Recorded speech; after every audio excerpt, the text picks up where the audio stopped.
15 of them to make up. Looking forward to that. Okay. All right, Rachel, you want to get going here? Or April, whoever's in charge of. April, Rachel. April, can you take a roll call, please? Sure can. Chair Splendorio, Chair. Commissioner Hobart, Here. Commissioner Hernandez, Here. Commissioner Johnson, Here. Commissioner Miley, Commissioner Wieskamp, Here. Commissioner Warner, Here. Alternate Commissioner Brown, Alternate Commissioner Chan, Alternate Commissioner Marchand, Here. Alternate Commissioner Von Heater Leopold. Here. Thank you. Let the record reflect, roll has been taken, and we have a quorum. All right, well, thank you very much, April. Let me start off. Good afternoon. My name is Splendorio, and I'm the chair of the commission, and we've called the meeting to order of the Alameda County Local Area Agency Formation Commission. Today's meeting is held via Zoom and or teleconference. As you notice, there is no physical location. Members of the public may also call in. They may Zoom into the meeting, but if appreciated, if you would mute yourself until you are called upon to speak, so that we can move through our agenda promptly.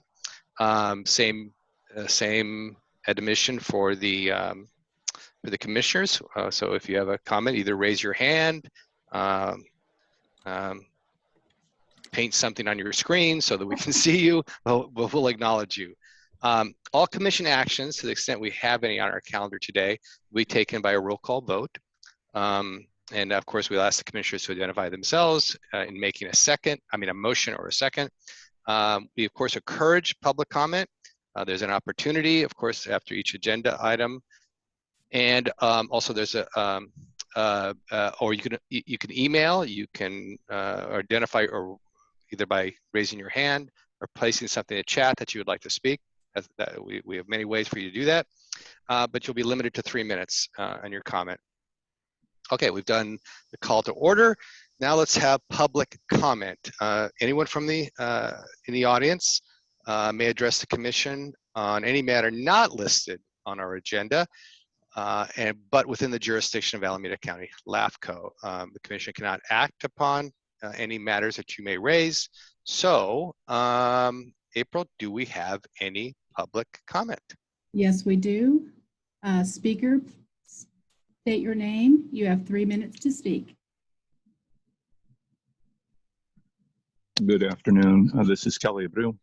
I'd like to talk to you about Regional Water Board held a meeting yesterday, and they considered an item about winery processed water. Wineries are near and dear to the hearts of LAFCo. LAFCo is heavily weighted towards East County, towards Livermore, towards Pleasanton, towards the Tri-Valley, and generally is heavily weighted with members from there, heavily weighted with issues that are on the agenda that discuss the concerns of the Tri-Valley. The item that the regional board looked at is the statewide waste discharge requirements for winery processed water.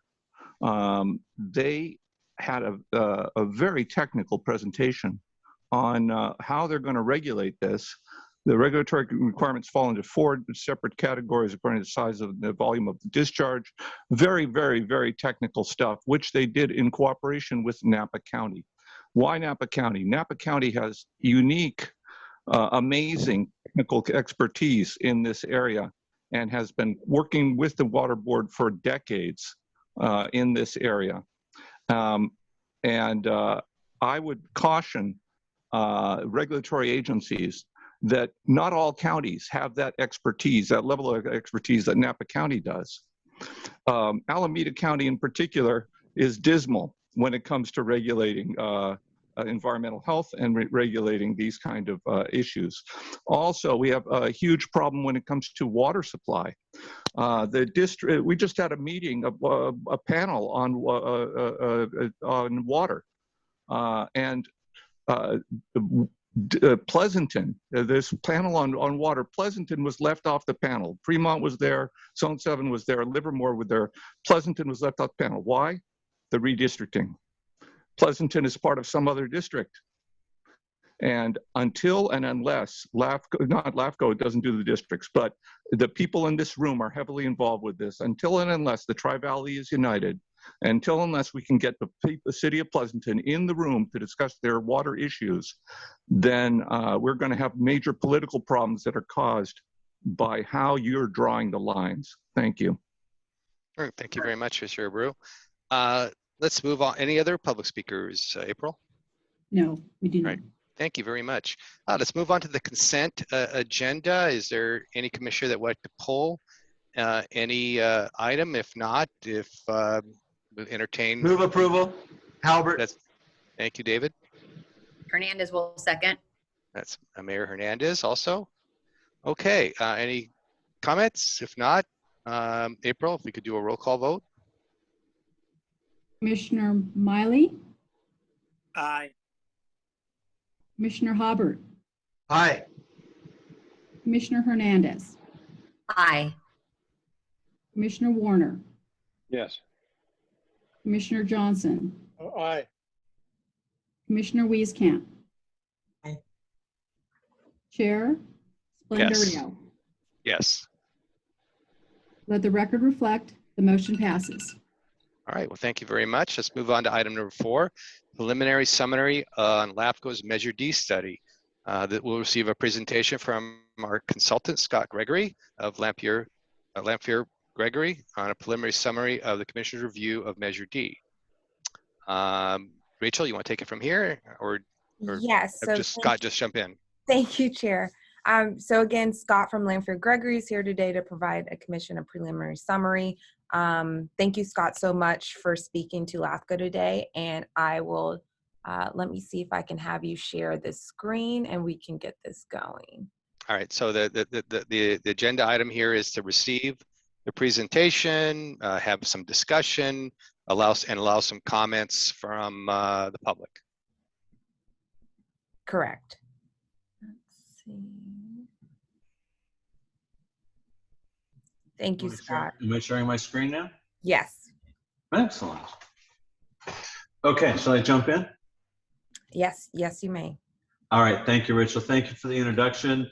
Good afternoon, Chair and members of the Commission. I'm here to present the preliminary results of a study that we've been working with Rachel on with the purpose of just examining Measure D and its potential implications as it relates to LAFCO policies, specifically pertaining to how Measure D is effective in its overall goals. We have some preliminary results that we want to share with you. As I said, they're preliminary. We hope to hear your comments and your thoughts about what we share with you today to help us refine and finish our report. We also have a final piece of this report that is to be prepared by Economic and Planning Systems that would add some additional economics assessment to these conclusions. The purpose of this study is to provide an independent and objective analysis of Measure D, or now East County Area Plan, or ECAP, in terms of whether Measure D has been successful in supporting Alameda County LAFCO's mission to promote sustainable growth and conserve the environment, whether the provisions of Measure D remain consistent with LAFCO policies to support viability of agriculture and open space, and Measure D's agricultural land use regulations, whether they are more or less restrictive or more or less protective of the environment and of agricultural resources as compared to comparable regulations of other counties. We know that there has been a lot of conversation, a lot of discussion and debate about many of these topics.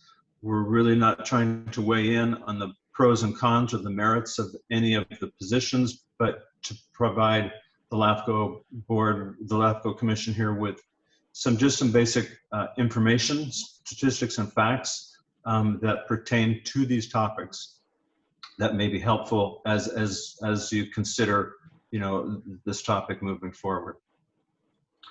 So on our first topic, we wanted to look at Measure D objectives and corresponding LAFCO policies as they pertain to establishment of an urban growth boundary and support of urbanization in cities and not in prime agricultural lands or open space. So the map that's on the right side of this image shows the East County Area Plan as it sits today and as it was established in the year 2000, nearly 20 years ago. The area in purple represents the interior of the urban growth boundary, and all of the green and the blue space on the outside of that boundary represents agricultural and open space lands that were intended to be conserved by the establishment of that boundary. Over the past 20 years since the Measure D was voted in and the county established the East County Area Plan as its policy guidance, those boundaries of the Measure D original referendum have remained the same.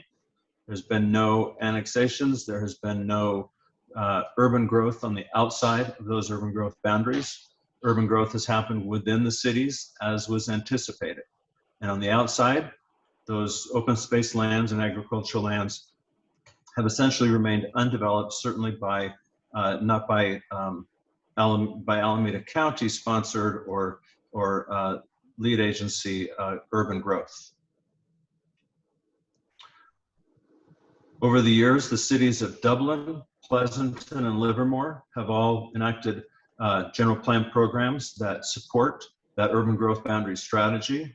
You can see, hopefully, in those images that the urban growth boundaries that are established on Pleasanton, Dublin, and Livermore are all corresponding to and coterminous with the urban growth boundary that is part of East County Area Plan and was originally established under ECAP. And Hayward is also included in this image because the portion of Hayward does reach into the area defined as the East County Area Plan of Alameda County. And it shows that virtually all of the land that is on the outside of the urban growth boundaries in each of these cities is all colored green or yellow, indicating that it's agricultural use, very low residential use, and open space purposes. So overall, the Measure D has been highly successful in restraining urban growth and urban sprawl and conserving growth and development within the boundaries of established cities. So the next chart prepares just a brief kind of overview of East County population growth. And it shows that, if you look at kind of at the end of the chart, over the 20 years previous to Measure D enactment and the East County Area Plan, the cities of Livermore, Pleasanton, and Dublin grew by about 70,000 people during that 20-year period. And in the 20 years post Measure D, those same cities have grown by about 73,400 people. So those cities have continued to accommodate growth and development and curtailing kind of outside urban sprawl. The yellow bar, or the orange bars that are shown on this graph, would show the potential additional growth that would be accommodated within these cities if each of these cities are able to meet their regional housing needs allocations from ABAG, and they're all underway at this time with general plan and housing element updates to consider whether they're able to accommodate that amount of growth or not. But we can see that they have been certainly able to accommodate about the same amount and even a little bit more growth than they had been accommodating in the 20 years prior to enactment of Measure D. So again, Measure D has been highly successful in promoting city-centered growth and keeping urban sprawl from the outside areas of the urban growth boundaries. Next thing we wanted to look at was whether Measure D objectives and the corresponding Alameda County LAFCO's policies pertaining to the protection of important agricultural lands and open space areas have been met. So as we've talked about, the urban growth boundary has certainly protected open space. What we wanted to look more specifically at is changes in agricultural lands. So here's a chart that's been adapted from the California Department of Conservation's statistics that show that in the year 2000, the year that Measure D was enacted, there was about 201,000, almost 202,000 acres of grazing land in Alameda County. So I'm going to preface these statistics by saying these are county-wide numbers, so they do include numbers that are outside of the East County area. So there was about 202,000 acres of grazing lands, about 9,500 acres of agricultural lands in the categories prime farmland, statewide importance, and unique farmland, and the rest of East County was urban built up and other lands. Over the past 20 years to the year 2018, which is the latest year of statistics available from the Department of Conservation, the county has lost about 3,750 acres of agricultural or grazing lands, about 3,250 acres of important agricultural lands, and has gained about the commensurate amount in urban built up and other lands. So to give you a kind of geographic perspective in the East County area of how that has occurred, this is a map that's from the county's or from the California Department of Conservation's Farmland Mapping and Monitoring Program. That shows you the location of prime, unique, and important agricultural lands indicated in green, grazing lands identified as kind of the brownish color, and pink lands and gray lands representing either urban built up or other lands, which are typically quarries or other government properties. So I've got another map that I'm going to show you in just a second that shows you what this looks like for the year 2020. And I want to keep your eyes on kind of what happens on the inside of the urban growth boundary to those previously identified prime agricultural lands. What happens up near the Altamont Pass, and then down along the South Livermore Valley. There we go. So here's the same map from the same source for the year 2018. And as you can see, virtually all of the prime agricultural lands that were within the urban growth boundary have now been converted to urban or otherwise uses. That there has been some scattered changes of prime, unique, and important farmlands near the Altamont, and that there has been a small amount of change of land use or of farmland categories in the South Livermore Valley. Let me just kind of do another quick screen share so you can kind of look specifically at those locations. This was 2000. This is 2020. So there has been a change, certainly, in the amount of designated prime, unique, and important agricultural lands in Alameda County and in East Area County. And part of this is a reflection of the change in land use, what has happened on those properties, and part of this is a reflection on just the agricultural activity. So in order to be considered one of those categories of important farmlands, the land has needed to have been an active agricultural use for the 4 years prior to that designation. So in some cases, the soil may still be there, but has not been in active agricultural use in that past 4 years. So I've also compared some statistics from the Alameda County crop reports that go back from the year 2000 to the latest 2019 crop report. Try to just get a sense of kind of overall changes in kind of agricultural use of land based on statistics.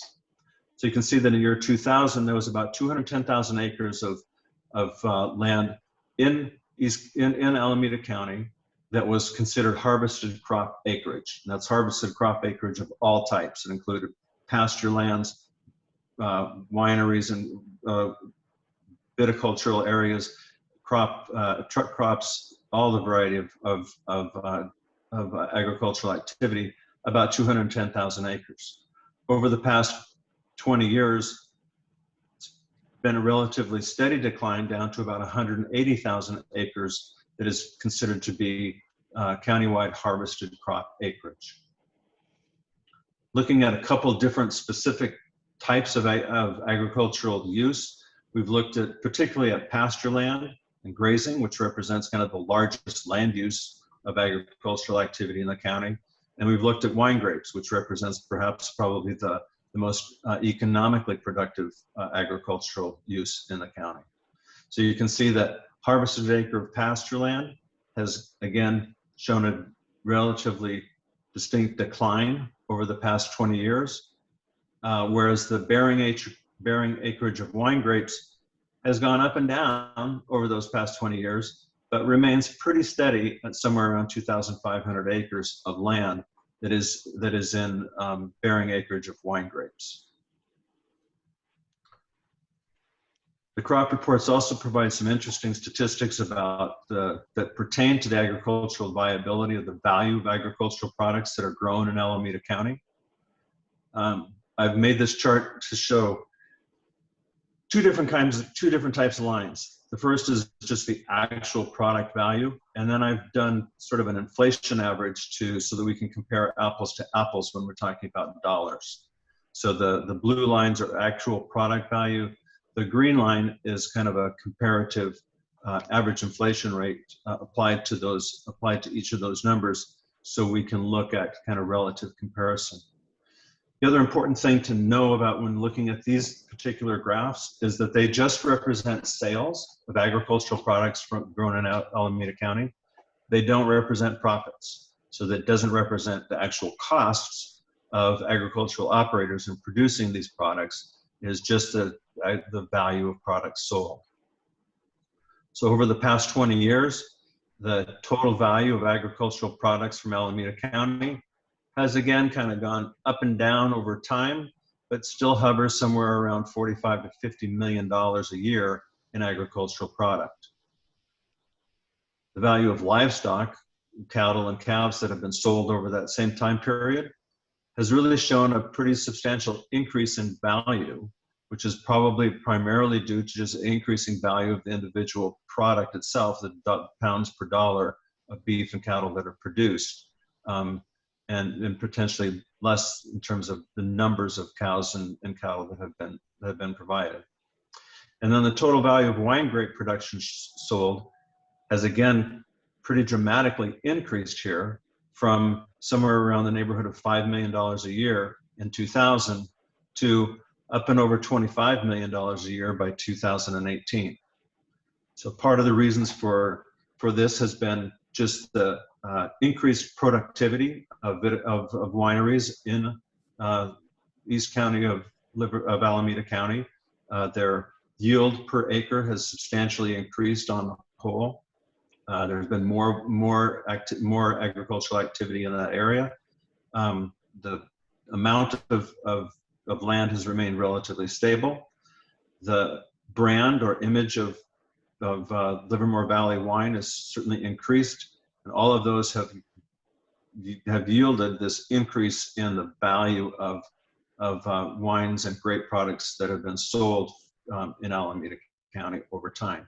And again, it's not a reflection of profit, it's simply a reflection of the products that are sold. So I think, you know, one of the things that we questioned here was why is it, right, that we're seeing a decrease overall in total crop acreage, harvested acreage, relatively static rate of growth of bearing wine grapes. And certainly there's a lot of factors that go into trying to consider what the implications of that may be. Those factors would include large-scale macroeconomics about what's going on in the overall economy of the region, of the state, and of the nation. Macroeconomic considerations of the individual agricultural operators and their ability to finance new equipment and continue their activities. Changes due to climate, water availability, labor availability, and finally, there's the potential that also regulations may be a factor in kind of a decline of agricultural lands over time within East County. So the Measure D objectives and the corresponding LAFCO policies were to support and establish incentives for viable agricultural open space. There's certainly a lot of agricultural programs and incentives that the county has enacted, the county and the corresponding cities. Those include the South Livermore Valley Area Plan and the South Livermore Valley Specific Plan, which are really intended to try to drive that thriving wine country region. The efforts of the Tri-Valley Conservancy and Alameda County Resource Conservation Districts in preservation and promotion of agricultural use, and ongoing Williamson Act programs that help to defer and reduce taxable costs on agricultural lands throughout the county. So specifically, we wanted to take a look at existing East County Area Plan policies and regulations and as they pertain to agricultural viability, and compared those to four other counties within kind of the close geographic proximity of Alameda County. So that included Sonoma County, Napa County, Solano County, and Contra Costa County. And generally, we found that on the whole, there's an awful lot of similarities. Each county has their own ways of describing and enacting their development regulations as it pertains to agricultural lands. They have different minimum parcel sizes, and there's a wide variety throughout each of these 5 different counties in terms of their overall regulatory positions. But most of these counties have relatively similar regulations that apply to agricultural activity. And we've identified 3 kind of differences that pertain to Alameda County. So the first one is a comparison of permitted versus conditionally permitted uses. So permitted means that those activities are permitted by right. If you meet the standards and regulations required of that zoning district, then the activities that are identified as P or the green boxes are permitted by right. If it's a C or a conditional use permit, that means that those activities are discretionary, that you go through public hearings to consider whether those projects should or should not be approved based on individual merits as opposed to meeting regulatory standards. And they're potentially subject to the California Environmental Quality Act and other discretionary considerations. So when we compared Alameda County to the 4 other counties that are nearby, we found that Alameda County actually has a much larger range of permitted activities or agricultural activities and agricultural related activities that are permitted by right than these 4 other the 4 other adjacent counties. So they all permit certainly crops and agricultural, growing activity on all agricultural lands. But in Alameda County, wineries of all sizes are permitted uses. Wine processing, production, and storage is a permitted use. Tasting rooms, sales, and marketing are permitted uses. And winery-related uses, and this is kind of the specialty uses, are the only categories of conditionally permitted uses. Whereas in Sonoma, Napa, Solano, and Contra Costa County, at least for Solano, depending on their size, all of those other activities are considered conditional uses. So it's hard to tell really when you start comparing, like, is the Alameda County's regulations of allowing these uses by permitted use more favorable or lenient to agricultural activity versus these other counties where those uses are conditionally permitted? Because Sonoma County, Napa County, the other counties, although they may be conditional, those conditions may end up as restrictive as perhaps other regulations that are embedded in Measure D and the East County Area Plan. And there's a variety of discretion that is allowed within each of those categories. But in general, if you meet the requirements of the existing zoning regulations and requirements in Alameda County, all of these activities are permitted by right rather than as a conditional use. So by right means they comply with regulations. So what are the regulations that are a little bit different in Alameda County versus the other locations? Well, the first one is that Alameda County's regulations include an establishment called a maximum building intensity regulation, which is described as a floor area ratio. Planners call it FAR, right? So the floor area ratio represents a percentage of your lot that is allowed to be covered with new development. So in Alameda County, in the primary agricultural and resource management land use categories, It allows 1% of the lot, but not less than 20,000 square feet of land, to be covered with non-residential use. And it has residential and residential accessory buildings, allows a maximum floor space of 12,000 square feet. Of the other counties that we looked at, none of those other counties have a comparable floor area ratio regulation or a maximum building intensity other than Sonoma County. Sonoma County's comparable regulation is a 5% of the lot area, or 85,000 square feet, whichever is greater. So I just kind of put a quick little example at the bottom. I mean, the example is going to totally depend on the relative size of the property, but if we took a 40-acre lot times a 1% FAR, you'd have 17,400 square feet of non-residential space that would be allowed by the regulatory requirement of this FAR. It has a not less than 20,000 square feet, so that would actually be permitted, plus the 12,000 square feet of residential space, yielding a total of about 32,000 square feet of total building area on a 40-acre lot. Compare that to Sonoma County, which would allow either 5% of that lot or up to 85,000 square feet.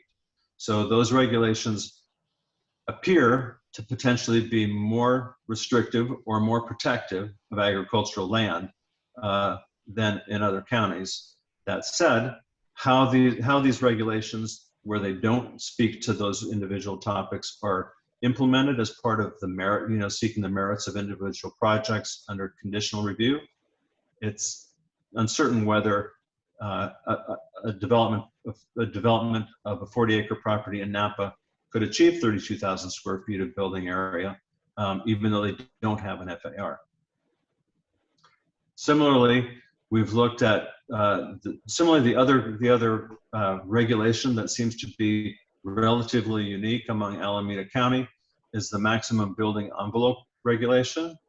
Under that regulation, all buildings on an agricultural property must be located on a contiguous development envelope not to exceed 2 acres.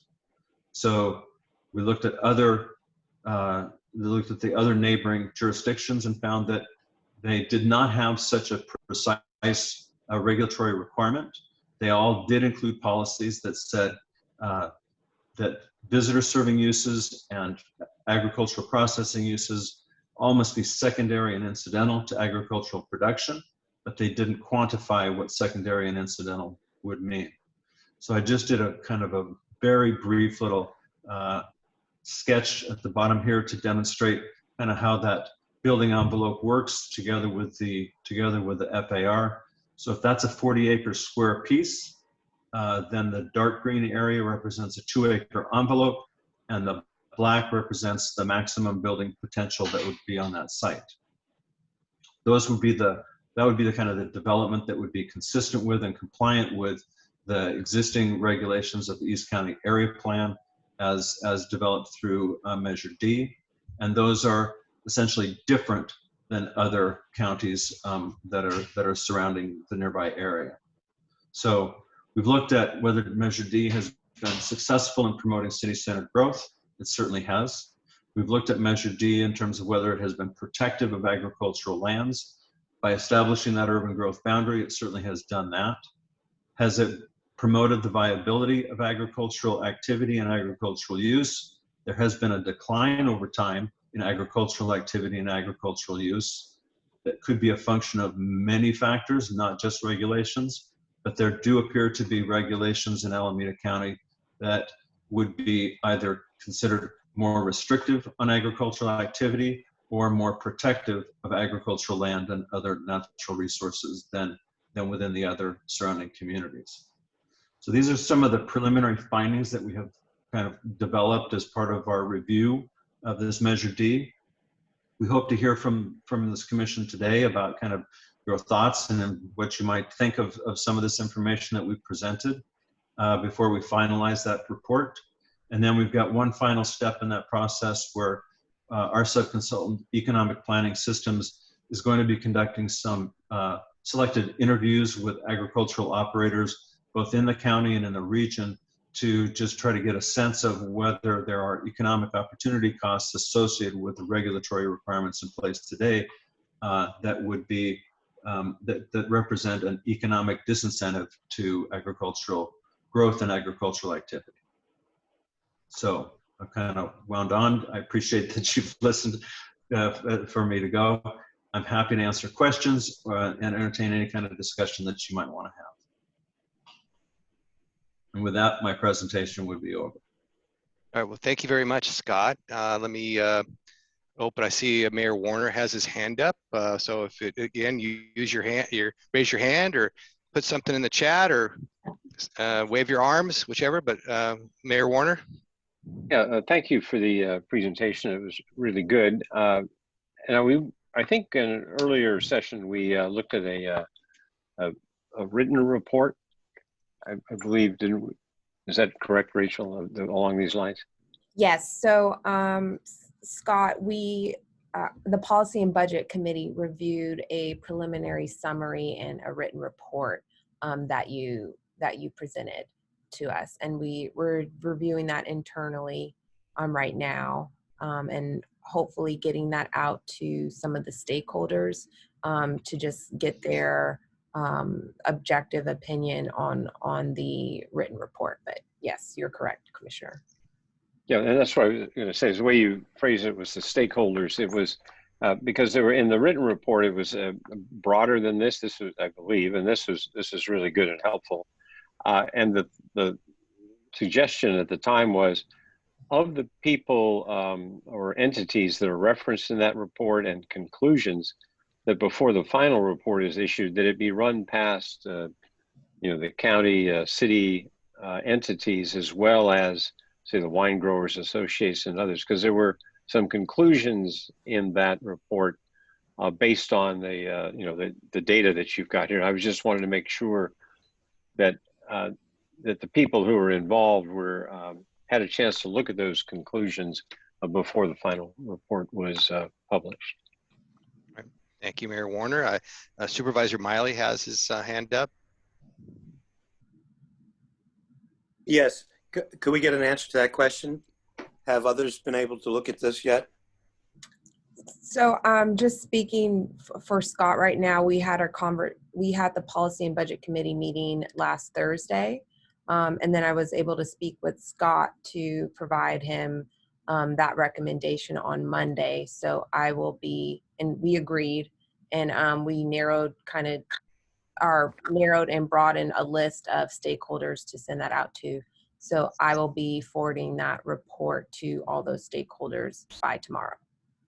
Yeah, because I think it's going to be important for those stakeholders to see this and review it and give us their impressions. Because I know the county, through our planning department, we've held umpteen meetings over the years around Measure D, looking at Measure D's viability in terms of enhancing and preserving agriculture. And I really feel that our planning staff need to take a look at what's been prepared here and see whether or not it has any bearings on the road that we are now presently pursuing. Our staff have been directed to bring back a ballot measure that would tweak Measure D to allow us to take action that would hopefully enhance agriculture further. And I do believe there might be information in Scott's report that might provide some merit to the direction we're moving in. So I really want to try to get some feedback from our planning staff on this as well. And then the direction that we're considering moving after, I tell you, we've had umpteen meetings on this over the years. We've got the support of the Friends of Livermore to consider this ballot measure that would provide a slight tweak of Measure D for enhancement of agriculture. So I need to make sure that others who are stakeholders in this whole process are aware of this study and its implications. Because once again, I do feel, unless I'm misreading it, that what's been prepared here would buttress and provide merit to the direction we're moving in. But if it doesn't, or if the direction we're moving needs to be slightly tweaked, I need to understand that, because all of these matters are coming to the Board of Supervisors Transportation and Planning Committee, of which I chair, and Supervisor Halbert as a member of that committee as well. And I think that's about all I want to say at the moment, but I really appreciate this information. And the other question is, what do we plan on doing with this after it's completed? Well, let me jump in. I think that first of all, I recognize that there has been a lot of ongoing discussions about all of these topics over a lot of different groups and a lot of different years, that we're sort of late to the process and are catching up in many respects with work and thoughts that people have had on these topics for years and have been debated extensively. The intent of this report, based on this commission's direction, was to try to bring some objective and independent kind of statistics and analysis that could, begin to bear on the conversations that perhaps have, with stakeholder involvement, sometimes is, from a direct perspective, has different views on the topic. So we just wanted to try to provide some objective and impartial information, statistics and facts as we saw them. And that we recognize that Alameda LAFCo does not have land use authority and really could not change existing land use regulations that pertain to either the county or any of the cities in there, but that you do have the responsibilities for agricultural open space protection and the ability to allow changes in municipal boundaries, and that this information may be helpful in your consideration of those future issues as they come before you. All right, thank you. Let's see, Commissioner Halbert, you had your hand up next, and then back to Mayor Warner after that. Yes, thank you for the information. I note that we didn't talk about equestrian uses, and I don't know if that falls within the sphere of this report or not, but so that's the first question. Did you exclude that particularly, or is there a reason why we didn't discuss equine? There wasn't an intent to exclude equestrian by any means. I think once we started doing research and we got into a lot of topics, we tried to narrow down the focus of certainly this conversation to something that we could manage in a short amount of time, but not with the intention of shorting equestrian or cannabis or truck crops or any other categories of agricultural activity. And to the extent that the draft report now does not have enough, kind of real discussion and comparative analysis of equestrian as agriculture, we will certainly supplement that as we go. I would say so. That would be very helpful. The other thing is, of the metrics that you provided that I found interesting, one was the comparison of the floor area ratio. I think it was to Sonoma. Could you go back to that one slide where you arrived at a certain number of square feet, 32,000. If you had 40 acres of land in Alameda County, you would have this perhaps configuration of 17.4 non-residential, 20,000 permitted square feet, and the like, for a total of 32,000. What would it be in Sonoma if you had a 40-acre parcel? Did you cover that? I may have missed it. Any parcel that's over 20 acres in size, they have a 5% FAR requirement, and then a minimum of 80 or a maximum of 85,000 square feet. Do they? And so this is all combined between the different types of square footage? Correct. That would be an overall FAR for the residential and non-residential combined. So I can do the math. If I have two 20s, then I have a 40, and that means I could have 160 plus 170. I could have 170,000 feet in Sonoma versus 32,000 feet in Alameda. Well, you'd have 85,000 square feet, whichever is greater, right? So that 85,000 square feet in Sonoma is their upper limit. All right. So if I have 40, your parcel gets bigger, you could get closer and closer to approaching that 85,000 square foot maximum. If I had a 40-acre lot in Sonoma, what is 5% of that square footage? 20,000. Yeah. It's about a half an acre. Yeah. I mean, It's about 21,800 square feet. So if you're in Sonoma, your 40 acres could yield you 21,000 feet. If you're in Alameda County, your 40 acres could net you 32,000 square feet. Well, in Sonoma, you could either get 5% or 85,000. Or 85,000 feet, whichever is greater. Right.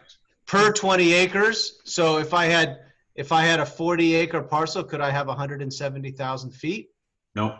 You No, could it either would get be- 5% of the lot, or you could get 85,000 square feet. Got it. I see. Okay. So that's different. So then still 85,000 is considerably more than the 32,000 feet spread over 40. I guess to be apples to apples, if I were to look at a 20-acre lot in Alameda County, what would those, I'm trying to get an apples to apples comparison. What would Alameda County net me if I had a 20-acre lot?